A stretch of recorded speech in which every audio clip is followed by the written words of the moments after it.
Comment faire l'amour avec un nègre sans se fatiguer? Tel est le titre et on a le ton du roman que vient de publier Dany Laferrière chez VLB Éditeur. C'est une histoire loufoque, abracadabrante et dont le ton d'ailleurs et le vocabulaire surprendront plusieurs. C'est l'histoire de deux Noirs, musulmans de surcroît, qui partagent un minable appartement rue Saint-Denis. L'un est étendu toute la journée sur un canapé à écouter du jazz et considère qu'on doit faire l'amour seulement avec des filles laides parce que ce sont les seules qui sont reconnaissantes. Quant à l'autre, il fait aussi beaucoup l'amour avec des demoiselles, des mises, comme il dit, tout en écrivant un roman. Dany Laferrière, j'avais hâte de vous rencontrer après avoir lu votre livre et malheureusement, je peux vraiment pas en citer beaucoup parce que je peux quand même pas lire ce que vous écrivez. Alors, vous auriez aimé tout lire, là, à la caméra? Non, moi, je ne peux pas le faire. Ah, trop prude, alors? Non, mais enfin, on est à la télévision ici. Mais je vais lire un extrait, quand même, qui donne le ton. Alors, on est dans une boîte noire, une boîte de Montréal, où on danse, et les danses africaines, si j'ai bien compris. Il y a des boîtes comme ça à Montréal. Alors, la fille avec qui je bavarde, qui est évidemment blanche, depuis quelques minutes, regarde un peu mélancoliquement la piste avant de me demander ce que j'en pense. Rien, sinon que le nègre et la blanche sont complices. Complices, où est le meurtre, dit-elle? Le meurtre du blanc. Sexuellement, le blanc est mort, complètement démoralisé. Regarde un peu sur la piste. Crois-tu qu'il y a un seul blanc capable de soutenir une telle démence? Bon, c'est peut-être la réalité, en fait, la réalité décrite dans ce roman. Ça veut dire que les choses sont tout à fait difficiles, l'époque est dure pour tout le monde, et surtout pour le blanc. Et d'ailleurs, le titre avance plusieurs hypothèses. Est-ce que c'est pour le noir que c'est fatigant de faire l'amour? C'est ça, on peut dire c'est une jeune fille blanche qui dit « Mais vraiment, comment faire l'amour avec un nègre sans se fatiguer ?» Ce qui est une interrogation assez douloureuse. Ça peut être aussi une jeune fille qui regarde ça, qui dit « Bon, peut-être qu'il y a une manière, en 90 leçons, que Dany Laferrière, un traître, nous refile là. » Ou c'est peut-être un blanc qui dit « Bon, voyons voir ce livre, voyons voir ce qu'ils font quand je ne suis pas là. Oui. » Parce que le blanc n'y est pas. Oui. Mais au fond, la vie de vos deux Noirs dans cet appartement minable, c'est une vie un peu minable aussi. Et puis toutes ces filles, elles sont toutes paumées. Il y a Miss Suicide, dès qu'elle passe à côté d'une fenêtre, elle peut se lancer par la fenêtre. Il y a Miss Granola, enfin vous ne l'appelez pas comme ça, Granola écologique, qui mange de la luzerne. Il y a Miss Littérature, qui elle vient voir le noir pour... Mais c'est mieux, Miss Littérature. C'est mieux, c'est vrai. C'est une fille d'Outremont, c'est une fille très bien. Il y en a beaucoup à McGill. Elle est très intellectuelle, elle est très intelligente, mais elle a un petit problème.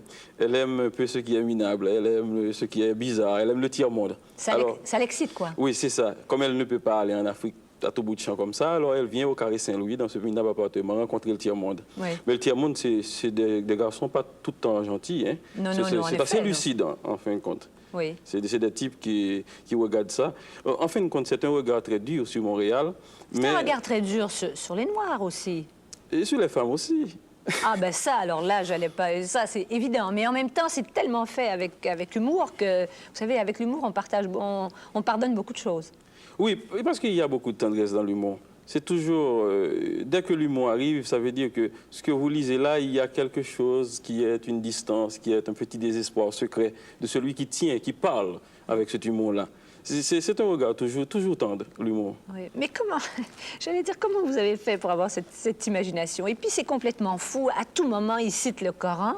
L'un ou l'autre cite le Coran à l'appui de leur théorie, que ce soit les théories sur l'amour ou sur n'importe quoi.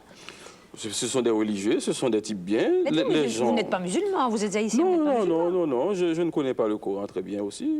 Qu'est-ce que vous avez fait? Vous avez pris le Coran et vous allez comme ça? Il y a la librairie ésotérique, je crois qu'il ne faut rien dire à Radio-Canada, mais c'est sur Saint-Denis. Aller acheter le Coran. J'allais citer la Bible, mais je me suis dit la Bible est très tôt connue, c'est assez fripé. Et puis j'ai dit le Coran c'est mieux, ça fait plus exotique. Et le Coran il faut dire que c'est assez sévère. Alors pour montrer que ce sont des garçons qui veulent être très purs. Parce que ce sont des garçons bien, ils veulent être des saints, mais malheureusement, et le monde n'est pas. Oui, mais ils cherchent la femme de leur vie aussi. Oui. Et puis ça peut être une femme très laide. Mais pourquoi ils vont seulement au lit avec des blanches? Ah, ben d'abord parce que les blanches sont en majorité ici. Et puis aussi, bon, parce que le fantasme, ils ont des hypothèses. Oui, mais c'est quoi le fantasme d'un noir par rapport à une blanche? Comme je l'ai dit, le fantasme, c'est un mot qu'il ne faut pas prononcer en Occident parce que tout le monde s'excite dès qu'on le dit. C'est le mot le plus à la mode depuis les années 60. Bon, le fantasme de noir par rapport à une blanche, au fond, c'est partagé. C'est partagé, c'est le même que celui de la blanche par rapport... Alors, la thèse qu'il y a dans le livre... C'est le même que celui de la blanche par rapport au noir? Non, quand même pas. Ah ben attendez, j'attends votre livre, comment faire l'amour avec toujours avec un ex sans se fatiguer. Une femme peut écrire avec le même titre. Oui, oui. Oui, après l'eau bénite, quoi, c'est ça. On reste de toute façon dans le péché, alors. Absolument. Oui. Mais c'est vrai, ça ressemble à votre livre, peut-être plus excité. Plus... Non? Écoutez ça, je vous laisse ce jugement-là. Mais dites-moi, qu'est-ce que c'est pour le noir, la blanche, alors? La blanche, il faut dire que dans les relations sexuelles, le monde qui est proposé dans ce livre explique que dans les relations sexuelles, la haine est plus efficace que l'amour. C'est-à-dire que, je ne parle pas de l'amour dans les relations amoureuses, dans les relations sexuelles. Vous parlez des relations sexuelles sans amour, là? Sans amour, sans amour. Donc la haine est plus... En fait, quand la haine est pure, quand l'amour est pur aussi, il peut être aussi efficace. Mais il faut que ce soit un sentiment pur, un sentiment excessif. Et il semble aussi que il faut que les rapports soient inégaux. Il faut que l'un soit supérieur à l'autre. Et si c'est la femme qui est supérieure, c'est encore plus excitant. Pour qui? Pour la relation sexuelle, pour les voyeurs, pour vous qui lisez le roman. Ouais. Non, je veux dire que dans ce cas-là, il se passe quelque chose. Par exemple, généralement, la blanche est considérée comme supérieure au noir, mais le blanc est supérieur à la blanche. Donc c'est pourquoi il ne peut rien se passer entre un blanc et une blanche. Mais le nègre ou le noir est considéré comme supérieur à la négresse, donc il ne peut rien se passer entre un noir et une négresse. C'est foutu.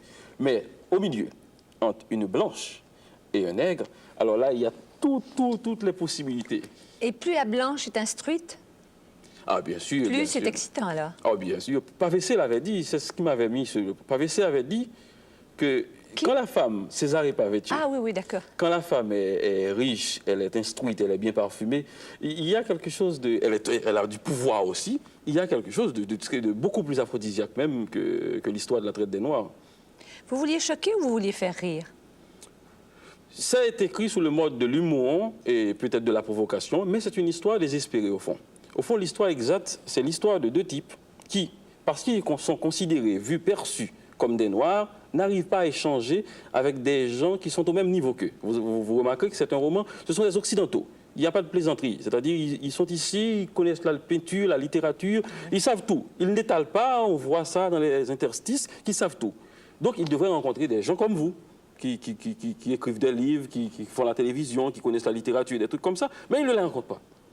Ils ne les rencontrent pas parce qu'ils sont perçus comme musiciens, comme marginaux. Donc, c'est toutes les marginales qui leur tombent dessus parce qu'ils sont perçus ainsi. Alors qu'un noir peut être aussi protestant, il peut être directeur de Molson. Ce n'est pas une publicité pour Molson, mais je veux dire un homme de droite, quoi. Donc, alors, c'est ça. Voilà. Enfin, des noirs de droite. Dany Laferrière, je vous remercie. Je vous en prie.